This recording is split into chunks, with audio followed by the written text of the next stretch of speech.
আর অনেক সময় আমরা এক্সেস জমি একটু গঠন করে রাখি আমাদের নিজের কাজের সুবিধা। ডবল লাইন করতে গেলে নতুন করে জমি অধিগ্রহণ করতে করছে নতুন করে করতে হবে। অনেক ধন্যবাদ sir. Thank you very much.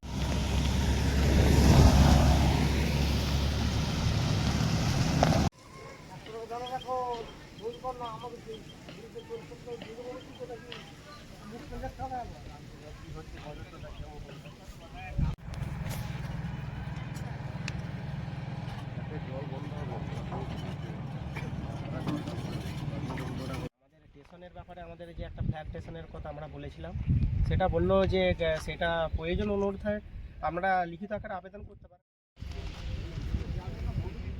Vote বলতে ভোট থাকবে দু চারটে, হ্যাঁ, বিভিন্ন জায়গায় ভেঙে চলে যায়, 8 থেকে ভোট রাখে এমনি ভোট।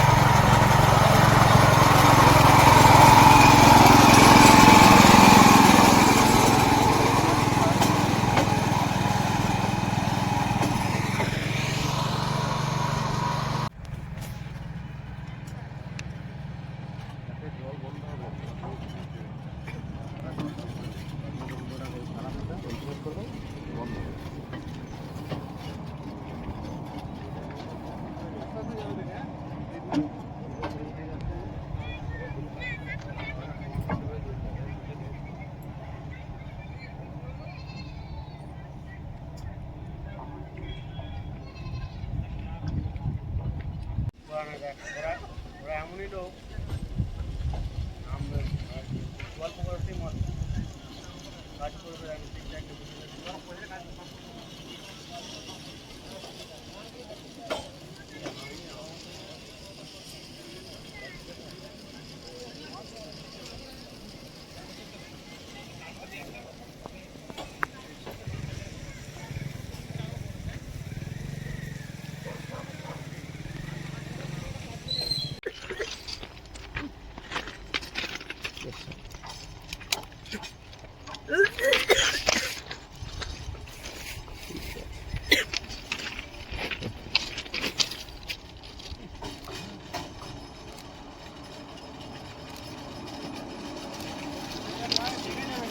না, সরে যাবো।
এখানে প্রজেক্টটাকে কভার করছেন, তার জন্য ধন্যবাদ সবাইকে। আপনাদের উৎসাহ দেখেই মনে হচ্ছে, এবং মনে হওয়া এটা স্বাভাবিক, উৎসাহ দেখেই জানা যায় যে এখানে জনসাধারণের মধ্যে কী ধরনের উৎসাহ আছে এই প্রজেক্টটা কমপ্লিট হওয়ার জন্য। তো আপনারা এই প্রজেক্টটাকে কভার করছেন রেগুলারলি এবং সাধারণের কাছে পৌঁছে দিচ্ছেন এর প্রোগ্রেস, আপনাদের মতামত অবশ্যই খুবই গুরুত্বপূর্ণ। Thank you very much for this journalism and positive sir, মোটামুটি রেল মোটামুটি মার্চ মাসে একটা 40। দেখুন, মার্চ মাসে আমরা টার্গেট রেখেছিলাম এটাকে, বিশেষ করে গোঘাট থেকে কামারপুকুর জন্য, কারণ কিন্তু কিছু ইস্যুর জন্য বিশেষ করে ভাবাদিঘির প্রবলেমটা অনেক লেটে সলভ হওয়ার জন্য আমরা এটাতে একটু পিছিয়ে গেছি। বাট আশা করছি আমরা 2-3 মাসের বেশি পিছবো না, মানে হোপফুলি বাই মে জুন আমরা ঠাকুরের দরজা গড়ায় পৌঁছে দেবো। কি দেখলেন আজকে? আজকে যেটা দেখলাম সেটা হচ্ছে যে রেলের ভাবাদিঘি পোর্শনটা ছাড়া বাকি পোর্শনে কাজ অনেক এগিয়েছে। সেখানে আপনারা তো নিজেরাও দেখলেন, আমি ট্রলি করে এলাম। ট্রলি করে আসা মানে রেলের লাইন তৈরি হয়ে গেছে।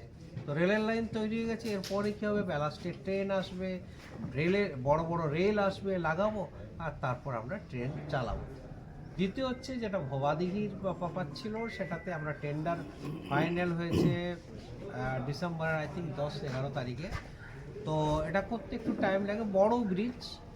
তো অলরেডি এর আমরা কন্ট্রাক্টর ফিক্সড করে দিয়েছি, ভালো কন্ট্রাক্টর কাজ পেয়েছে।